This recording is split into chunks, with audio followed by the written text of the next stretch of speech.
السلام علیکم ورحمۃ اللہ وبرکاتہ۔ رب اشرح لی صدری ویسر لی امری واحلل عقدۃ من لسانی یفقہوا قولی، آمین۔ میری پیاری بہنوں، کیا حال چال ہے آپ کے؟ ابھی نہ کل ہماری ٹیچر پڑھا رہی تھی یہ سورہ آل عمران کی آیا جس میں ہے نا، اعوذ باللہ من الشیطان الرجیم، بسم اللہ الرحمن الرحیم، قل اللہم مالک الملک تؤتی الملک من تشاء وتنزع الملک ممن تشاء وتعز من تشاء وتذل من تشاء بیدک الخیر انک علی کل شیء قدیر۔ تو اس میں تفسیر عثیمین میں آیا کہ یہ پڑھنے سے اللہ سبحانہ تعالیٰ کی یہ تعریف ہے نا ساری کی ساری، کہ اے محمد صلی اللہ علیہ وسلم کہہ دیجئے کہ اے اللہ سبحانہ تعالیٰ ملک کے مالک، تو جس کو چاہتا ہے ملک دیتا ہے اور جس سے چاہتا ہے ملک کو چھین لیتا ہے، جس کو چاہتا ہے عزت دیتا ہے، جس کو چاہتا ہے ذلت دیتا ہے، تیری ہاتھ میں ساری خیر ہے اور بے شک تو ہر چیز پر قدرت رکھنے والا ہے۔ تو یہ جو اللہ سبحانہ تعالیٰ کی تعریف ہے، یہ آپ کو دعا سے زیادہ بڑھ کر فائدہ دے جاتی ہے، ٹھیک ہے نا؟ یعنی آپ دعا میں جو کچھ بھی مانگنا چاہتے ہیں نا، تو وہ اللہ سبحانہ تعالیٰ کی ثنا جب آپ کرتے ہیں تو وہ تعریف کے بعد جو بادشاہوں کا بادشاہ ہے، الملک الملیک ہے، وہ آپ کو وہ چیز دے دیتا ہے جو چیز جس طرح آپ کو چاہیے تھی۔ اب آپ دیکھیں کہ اس میں بھی ساری کی ساری اللہ تعالیٰ کی تعریف ہے نا، آپ کچھ مانگ تو نہیں نہ رہے، یعنی یہ ساری کی ساری اللہ کی تعریف ہے۔ اللہ سبحانہ تعالیٰ ساری سلطنت کا مالک ہے، سارے چیزیں اس کی مملوک ہیں، جس کو چاہتا ہے بادشاہت یا غلبہ دیتا ہے، جس سے چاہتا ہے چھین لیتا ہے، جس سے چاہتا ہے عزت دیتا ہے، جس سے چاہتا ہے ذلت دیتا ہے۔ تو اس میں آپ کیا کیا چیز مانگ رہے ہیں؟ ایک تو آپ اللہ تعالیٰ سے کہہ رہے ہیں کہ اللہ تعالیٰ آپ ہر چیز کے مالک ہیں، اس کا مطلب ہے کہ آپ مجھے کچھ بھی دے سکتے ہیں، ٹھیک ہے نا؟ اور یہ کہ اللہ تعالیٰ عزت کے مالک آپ ہیں، آپ مجھے عزت دیجیے اور ذلت سے مجھے محفوظ رکھیے، اور آپ ہر چیز پر قدرت رکھنے والے ہیں، ٹھیک ہے نا؟ آپ ٹوٹلی اللہ سبحانہ تعالیٰ کی تعریف کر رہے ہیں، لیکن اس کے اندر ہی آپ کی دعا بھی چھپی ہوئی ہے جو اللہ سبحانہ تعالیٰ کو سمجھ آ جاتی ہے۔ یعنی اللہ تعالیٰ ہمارے دلوں کے بھید جانتا ہے نا، ہمارے دل کے اندر کیا چیز ہے۔ ابھی کل ہی میں نے کال پڑھا تھا امام احمد بن حنبل رحمہ اللہ کا تھا، یہ کسی اور عالم کا، کہ یا حیو یا قیوم کے اندر ہی آپ کی ساری حاجات کا حل ہے۔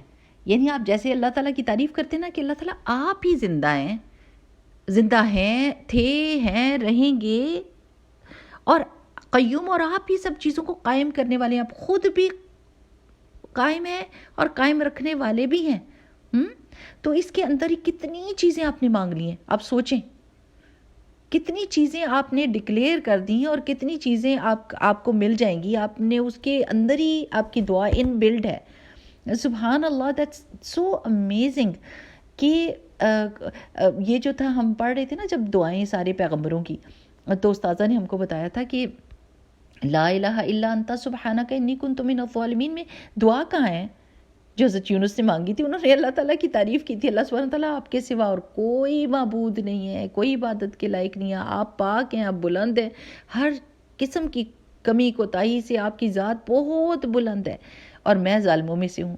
اب اس میں دعا تو کوئی نہیں تھی، اللہ سبحانہ تعالیٰ کی بہترین تعریف اور اپنی عاجزی، اور ربی انی مسنی الضر وانت ارحم الراحمین، مجھے تکلیف چھو گئی ہے اور اللہ سبحانہ تعالیٰ آپ سب رحم کرنے والوں میں سب سے بڑھ کر رحم کرنے والے۔ اب اللہ تعالیٰ کی تعریف تھی اور اپنی عاجزی، کوئی دعا نہیں تھی، یعنی کچھ مانگا تو نہیں نا، کچھ کہا تو نہیں۔ سبحان اللہ، دیٹس سو امیزنگ کہ جب آپ اللہ تعالیٰ کی تعریف کرتے ہیں تو اللہ سبحانہ تعالیٰ ایگزیکٹلی وہی چیزیں دے دیتے ہیں جس کی آپ تمنا کر رہے تھے، بلکہ اس سے بھی بڑھ کر۔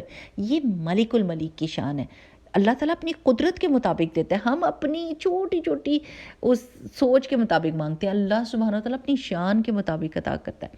اچھا، اسی نقطے سے مجھے یہ بات بھی سمجھ آئی کہ عرفات کی دعا سب سے بہترین دعا ہے نا۔ عرفات کے دن کہتے ہیں، اور ہم سوچ رہے تھے اللہ میں نے تو اپنے بچے کی یہ کامیابی کے لیے بھی مانگنی ہے، اور میں نے جو ہے نا اپنے اس کے لیے بھی مانگنی ہے، اس کے لیے بھی مانگنی ہے، ہمیں دعائیں یاد آ رہی تھیں، لیکن رسول اللہ صلی اللہ علیہ وسلم نے فرمایا کہ عرفات کے دن کی بہترین دعا کیا ہے؟ لا الہ الا اللہ وحدہ لا شریک لہ لہ الملک ولہ الحمد وہو علی کل شیء قدیر، اس طرح کر کے ہے نا دعا، اس میں سب کی سب اللہ کی تعریف ہی تعریف ہے. امیزنگ. کہ اب مجھے سمجھ آیا کہ کیوں جو ہے نا اس کو بہترین دعا کہا گیا ہے، کیونکہ اس کے اندر ہی ہماری سب حاجات کا، جب ہم اللہ سبحانہ وتعالیٰ مالک الملیک بادشاہوں کے بادشاہ کی تعریف کرتے ہیں تو اللہ سبحانہ وتعالیٰ اپنی رحمت کے دروازے ہم پر کھول دیتے ہیں اور ہم کو وہ ساری چیزیں عطا کر دیتے ہیں جو ہم کو چاہیے تھی. اور پھر یہ کہ جو آپ یہ صبح کو پڑھتے ہیں سبحان اللہ و بحمدہ سبحان اللہ العظیم، یہ رسول اللہ صلی اللہ علیہ وسلم نے فرمایا کہ آپ گناہ معاف ہوتے ہیں اگر سمندر کی جھاگ کے برابر ہوں. I don't know exactly the words of the حدیث، بٹ آپ کے جتنے بھی گناہ ہوں گے وہ اللہ سبحانہ تعالیٰ معاف کر دے گا. آپ کیسے؟ آپ نے تو کچھ نہیں مانگا، آپ نے تو کچھ نہیں مانگا لیکن آپ کے گناہ معاف ہو رہے ہیں. کیسے؟ کیونکہ آپ اللہ سبحانہ تعالیٰ کی تعریف کریں. آپ کیا کریں؟ سبحان اللہ و بحمدہ. آپ کہتے ہیں اللہ سبحانہ تعالیٰ آپ ساری کمیوں کوتاہیوں سے بہت بلند، بہت پرے ہیں. تو اس کا کیا مطلب ہے؟ میرے سے کوتاہی ہو چکی ہے، میرے سے غلطیاں ہو چکی ہیں، کیونکہ میں انسان ہوں، میں بندہ ہوں آپ کا، میرے پاس کمزوریاں ہیں. اللہ آپ بہت بلند ہیں، آپ میں کوئی کمزوری، کوئی کمی کوتاہی نہیں، میرے میں ہے. جب آپ اللہ کی تعریف ڈکلیئر کر رہے ہیں تو پھر اپنی عاجزی بیچ میں آپ کی انبلڈ ہے نا. اور وہ بھی ہم ہی ساتھ آپ کی تعریف کی. اللہ سبحانہ تعالیٰ ساری تعریف آپ کو ڈیزرو کرتی ہے، آپ ڈیزرو کرتے ہیں سب تعریف کو. سبحان اللہ العظیم، آپ ہی پاک اور بلند ہیں اور آپ ہی سب سے عظمت والے ہیں. اور اس کا کیا مطلب ہے؟ میری کوئی عظمت نہیں ہے، میں بہت نیچا ہوں، میں بہت جھکا ہوا ہوں، میں بہت عاجز ہوں. آپ کی شان بہت بلند ہے، آپ بہت عظیم ہیں، بہت عظمت والے ہیں، بہت طاقت والے، بہت قوت والے، بہت آپ کی شان اونچی، میں بہت نیچا ہوں. تو یعنی when you try to understand کہ کیا حکمت ہوتی ہے اس کے بیچ میں کہنے کے، اور آپ اس اللہ کی تعریف کے بیچ میں ہی اور کیا چیزیں ڈکلیئر کر رہے ہوتے ہیں اور پھر اس کے بدلے میں آپ کو ملتا کیا ہے. Amazing point. سبحان اللہ، الحمدللہ رب العالمین. اللہ سبحانہ وتعالیٰ کی تعریف اسی لیے کہتے ہیں نا کہ اگر آپ تسبیح کو اور اللہ کے ذکر کو اپنے ساتھ جوڑ لیتے ہیں تو آپ سے منافقت چلی جاتی ہے. حدیث کا مفہوم ہے دل سے منافقت چلی جاتی ہے. اب کس طرح جاتی ہے؟ یعنی آپ اللہ سبحانہ تعالیٰ کی تعریف کر رہے ہیں تو آپ اندر ہی اندر اپنی عاجزی بھی شو کر رہے ہیں اور اللہ سبحانہ تعالیٰ سے جڑے ہوئے بھی ہیں. تو وہ ساری خواہشات جو ہماری اپنی ذات کے لیے ہوتی ہیں نا کہ اللہ تعالیٰ ہمیں ایک پاک صاف مومن بنا، صاف دل والا مومن بنا، اور ہم اچھے انسان بن جائیں، اچھے مومن بن جائیں، اللہ سبحانہ تعالیٰ کو راضی کرنے والے بن جائیں. تو جب ہم اللہ تعالیٰ کی تعریف کرتے ہیں تو ہماری وہ ساری خواہشات، دنیا کی حاجات، آخرت کی حاجات، سب کچھ پوری ہوتی ہیں. تو یہ اس کا مطلب نہیں ہے کہ آپ اب اللہ تعالیٰ سے دعا ہی نہ کریں، یہ نہیں مطلب. یعنی ڈیفرنٹ وقت میں کچھ ایسے وقت ہوتے ہیں اور کچھ ایسی چیزیں ہوتی ہیں، ہمارے گناہ اتنے زیادہ ہیں، ایک ہی دن میں اگر ہم گننے لگ جائیں نا اپنی غلطیوں کوتاہیوں کو تو ہمارے ہوش حواس اڑ جائیں کہ یا اللہ ہم نے تو اپنے آپ کو برباد کر کے رکھ دیا ہے. تو پھر ہم اتنی استغفار بھی نہیں کر سکتے، اتنا کوئی بڑا کلمہ بھی نہیں بول سکتے سوائے اس کے کہ ہم اللہ تعالیٰ کی تعریف کرتے ہیں کہ اللہ سبحانہ تعالیٰ آپ سب کمی کوتاہی سے پاک ہیں، آپ کی شان بہت بلند ہے، بس آپ جو ہے نا ان چیزوں سے اونچے ہیں، ان کمزوریوں سے بہت دور ہیں اور میں تو ان کمزوریوں میں پھنسی ہوئی ہوں. تو ہم اتنی استغفار نہیں کر سکتے. پھر جب اللہ تعالیٰ کی تعریف کرتے ہیں ہم تو وہ سفائس کر جاتی ہے ہماری ان کوتاہیوں سے بخشش کی. ٹھیک ہے نا. اور کبھی ہوتا ہے نا، کبھی آپ اللہ تعالیٰ سے مانگنا چاہتے ہیں بہت کچھ، آپ کو سمجھ ہی نہیں آتی مانگیں کیا، ہے نا، نہیں سمجھ آتی نا کہ کیا مانگیں، پھر اللہ تعالیٰ کی تعریف ہی بندہ کرتا جائے. کبھی ہوتا ہے کہ دل کرتا ہے مانگیں، یہ مجھے چاہیے اور یہ مجھے چاہیے، مانگنا چاہیے، صبح دوپہر شام مانگیں، لیکن اللہ سبحانہ تعالیٰ کی تعریف اور تسبیح کو اپنے ساتھ جوڑ لیں کہ آپ ہر وقت آپ کی زبان بزی ہو اللہ سبحانہ تعالیٰ کی تعریف کے لیے، تاکہ وہ بہت ساری چیزیں جو آپ کی زبان تک بھی نہیں آ سکتی اللہ سبحانہ تعالیٰ اپنی رحمت اور اپنی شان کے مطابق آپ کو عطا کرے.